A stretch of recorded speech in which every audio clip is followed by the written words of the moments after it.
현재 전 세계 각종 언론이 한국을 조명하면서 긍정적인 기사를 내보내고 있는데 유독 한 나라가 화가 났다고 하는데요. 왜 그렇게 화가 났는지 그 이유에 대해 알아보도록 하겠습니다. 우선 미국의 블룸버그 통신은 한국의 BTS 소속사인 빅히트 엔터테인먼트가 상장한 소식을 보도했습니다. 일본 공영방송 NHK는 이날 정오뉴스에서 남성 7인조 아이돌 그룹인 BTS 소속사가 코스피 상장 직후 한때 공모가의 2.6배인 주당 35만 1,000원까지 올라 시총이 11조 8,800억 원대를 기록하는 등 시장의 관심을 모으고 있다고 전했습니다.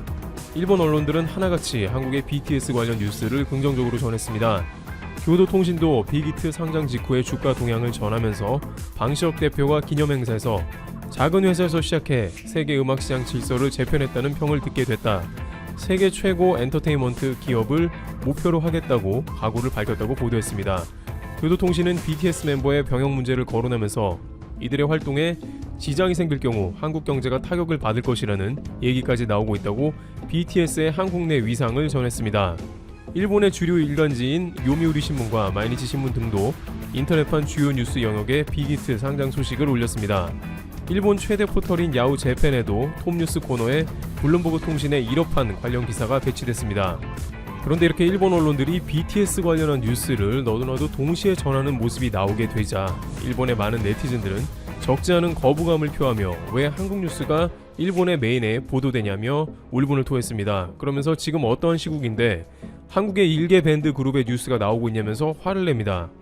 과거 BTS의 지민이 부적절한 티셔츠를 입었다며 일본을 욕하는 밴드라며 흥분하는 모습도 보였습니다. 한 네티즌은 한국 때문에 일본이 독일에서 큰 곤란함을 치르고 있다며 언론은 각성하라고 했습니다. 실제 일본 입장이 독일에서 말이 아니게 되었다는 소식이 들려오고 있습니다. 독일 언론도 나섰다는데요. 독일 유력 언론 베를리너 차이퉁은 이번 일본의 소녀상 철거 요구와 관련된 사실을 대대적으로 보도했습니다. 그들은 1억 2,600만의 인구를 가진 국가의 외교부가 9,000km 떨어진 도시의 구청장에게 직접적으로 기념비를 철거해달라는 믿을 수 없는 요청을 했고 이는 매우 이례적인 일이다. 게다가 구청장이 또한 그것에 굴복했다는 것이 또한 놀랄 만한 일이다 라고 지적하면서 일본이 독일에 황당한 일을 했다는 취지의 보도를 했습니다. 그러면서 그렇게 일본이 억지를 부렸지만 평화의 소녀상은 사람들이 끊이지 않았고 많은 이들이 꽃을 가져다 놓는 등 만남의 명소가 되고 말았다며 오히려 독일 시민들이 소녀상을 지키려고 노력하고 있다는 보도를 했습니다. 일주일 전만 해도 소녀상 철거 결정 소식이 들려왔을 때 일본 각종 우익 언론들은 일본 외교의 승리라면서 성급한 소식을 내보내는 모습을 보였습니다만 상황이 완전히 뒤바뀐 것에 망연자실하고 있는 것입니다. 특히 독일의 슈레더 전 총리가 소녀상 철거를 반대하며 공개 서한을 직접 보낸 것에 대해서 많은 일본인들은 적지 않은 충격을 받았으며 독일에서 앞으로 소녀상이 더욱 늘어나면 어떻게 되나 우려를 하는 상황입니다. 독일 소식통들은 일본이 이렇게 독일에서 이미지가 실추하고 있는 것도 처음 보는 일이라고 전합니다. 2013년 BBC 방송은 독일에서 설문조사를 했는데 독일인들은 일본보다 한국에 대해 훨씬 부정적이라고 대답했습니다만 이번 일로 인해서 일본에 대한 부정적인 이미지가 가속화된다는 전망도 나옵니다. 이에 관해 호사카 유지 교수는 스가 정권의 조급증이 이를 더욱 악화시켰다고 일침합니다. 스가 총리는 관방장관을 7년 8개월가량 지내며 아베 내각이 가장 욕을 많이 먹는 분야가 제대로 내각이 일을 하지 않고 있다는 것임을 누구보다도 잘 알고 있었다는 가운데 야심차게 일본 사회에서 서류에 도장 문화를 없애고 디지털 사회로 전환해야 한다는 주장을 하고 있습니다. 그러면서 은근히 자신은 아베와는 달리 일도 잘하고 모든 일을 빠른 속도로 추진한다는 의욕을 보입니다. 그렇게 다양한 일을 잘 해냄으로써 지지율도 높이고 오랫동안 총리 자리에 앉겠다는 계산도 들어갑니다. 그러다 보니 소녀상 같은 예민한 문제를 물밑에서 진행하던 일본 방식을 버리고 외교장관이 직접적으로 성명을 발표하는 실수를 저질렀다는 것입니다. 이는 오히려 소녀상이 홍보되는 효과가 생겼으며 많은 독일 진보 정치인들을 비롯해서 독일 시민이 들고 일어나 저항하게 되는 역효과를 낳은 것입니다. 이런 맥락 가운데 일본 사람들은 전반적으로 화가 나 있는 상황이며 BTS 뉴스는 보기도 싫은 것입니다. 게다가 BTS를 미국에서 연일 칭찬하고 있다는 것이 많은 일본인들의 심기를 건드리고 있는 국면입니다.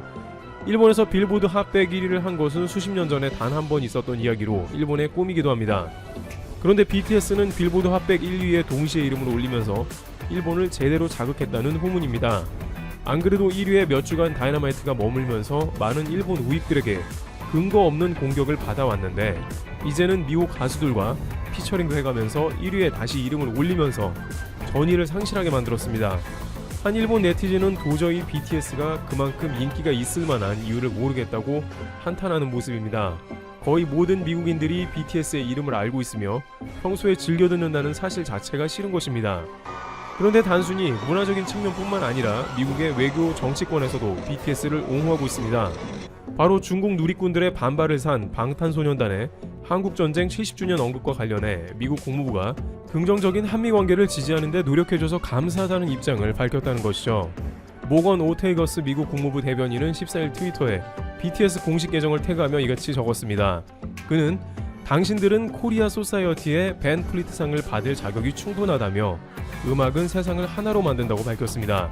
일본의 일부 언론은 최근 한국이 공산화가 되어가며 친중 국가라는 주장을 해왔습니다. 특히 아베 내각은 한국이 G7에 들어가면 친중 국가라서 서방 네트워크인 G7에 어울리지 않는다고 반대했습니다. 또한 한국에서 WTO 총장이 나오면 WTO는 중국색으로 물들어 버린다고 반대했습니다.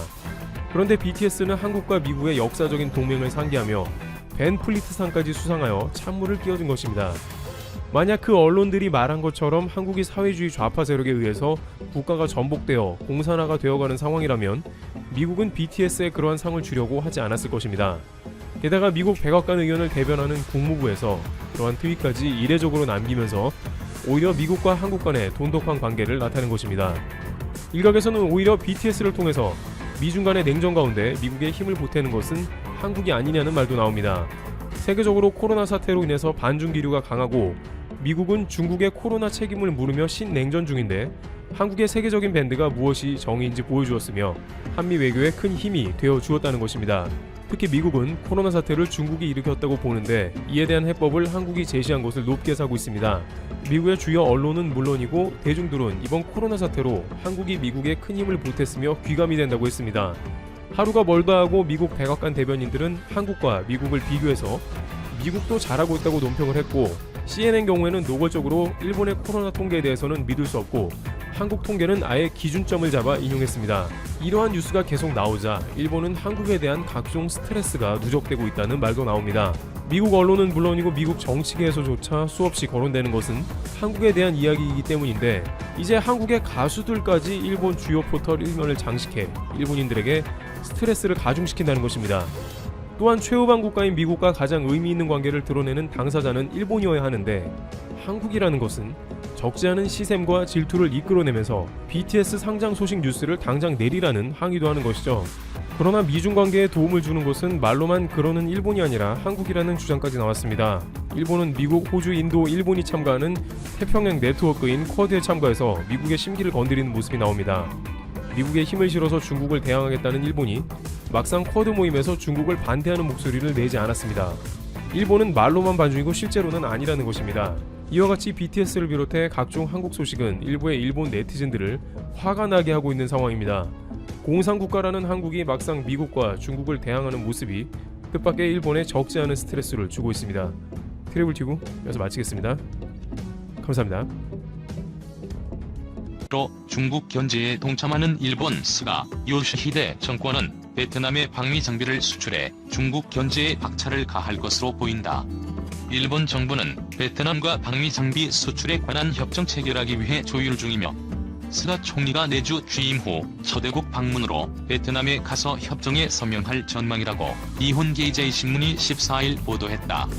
보도에 따르면 일본 정부는 방위장비품 기술 이전 협정을 체결하려고 준비 중이며 이에 따라 일본에서 생산한 방위장비를 베트남에 수출할 수 있는 법적인 틀이 마련된다. 일본은 자국에서 생산된 P1 초계기나 C2 수송기 등을 이미 외국에 공급하고 있으며 협정 체결을 계기로 베트남의 요청을 토대로 수출할 장비를 검토할 계획이다. 베트남은 일본과 중동을 연결하는 해상교통로에서 중국과 영유권 분쟁을 벌이고 있으며 일본 정부는 중국의 해상 활동 자제를 촉구하고 남중국 해의 질서를 유지하기 위해 베트남과의 협력을 강화할 것이라고 니케이는 전했다. 일본 정부는 영국 등 9개 국가와 유사한 협정을 체결했으며 베트남은 필리핀, 말레이시아에 이어 동남아시아에서 일본과 방위 장비에 관해 협정한 세 번째 나라가 된다. 베트남과의 협정 체결은 장기간 투자가 필요한 일본 방위 장비 산업의 성장을 촉진하는 전략을 겹할 전망이다. 스가 총리는 의무연 수완 푹 총리와의 회담에서 일본으로 공급되는 의료용품 등의 공급망 강화를 위해 양국이 협력한다는 방침도 확인할 것이라고 요미우리 신문은 보도했다. 신종 코로나 바이러스 감염증이 확산한 가운데 중국의 마스크 수출이 사실상 끊겨 어려움을 겪은 것을 교훈 삼아 공급망 다원화 및 탈중국화를 추진한다는 것이다. 스가 총리는 내주 인도네시아도 방문한다. 그는 전날 열린 자민당 간부 회의에서 이런 외국 방문 계획을 공개했다. 스가가 총리 취임 후 첫외국 방문지로 동남아를 택한 것에 관해 교도통신은 미국과 중국의 대립이 여지는 가운데 아시아, 태평양 지역의 안정을 위해 동남아시아 여러 나라와 협력을 강화하려는 노림수가 있다고 보도했다.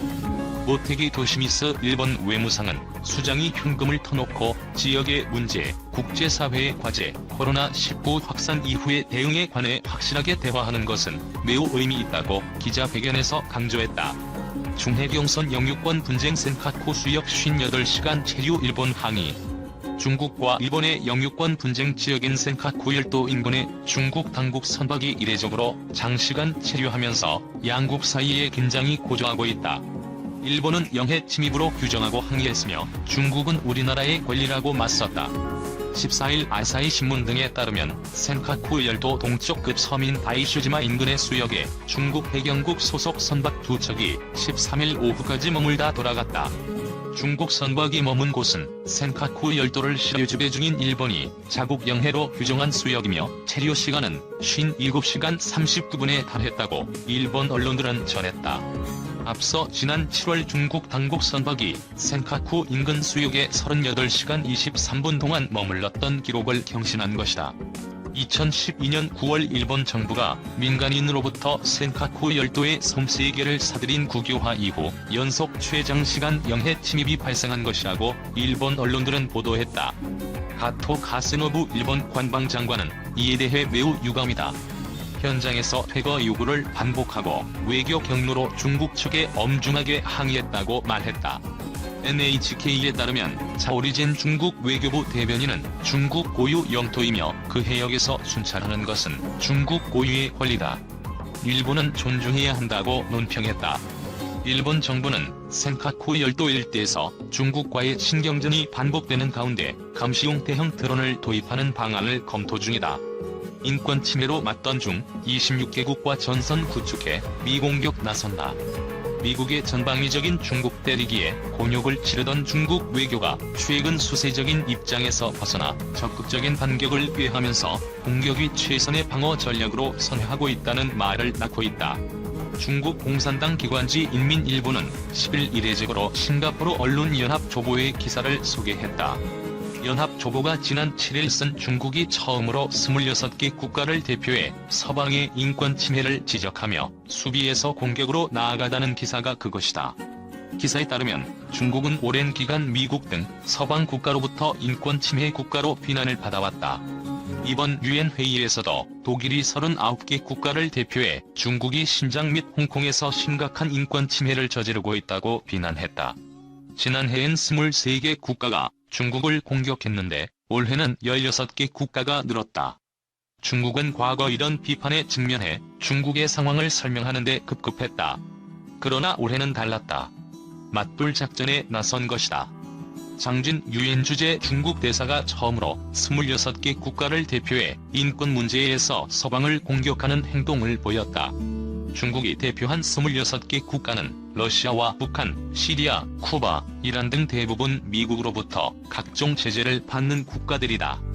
장 대사는 미국 경찰의 과잉 진압으로 숨진 흑인 플로이드 사건 등을 거론하며 미국과 서방 국가엔 뿌리 깊은 인종차별이 장기간 존재한다고 비난했다. 중국이 개별적으로 서방 인권을 비난한 적은 있지만 26개국을 대표한 건 중대한 전략 조정으로 분석되고 있다. 연합조보는 홍콩 성시대학 왕정미 교수의 말을 인용해 중국이 자신의 인권 이론을 갖고 서방과 겨루기 시작한 것으로 국제사회에서 서방이 대항할 동맹 전선 구축에 나선 것이라고 평가했다. 왕의 중국인민대학 교수도 중국이 26개국 대표로 나선 건 선진국이 제멋대로 인권의 정의를 독점해선 안 된다. 개발도상국엔 발전권이 곧 인권이다 등의 메시지를 미국 등 서방 국가에 주장하기 위한 것이라고 말했다.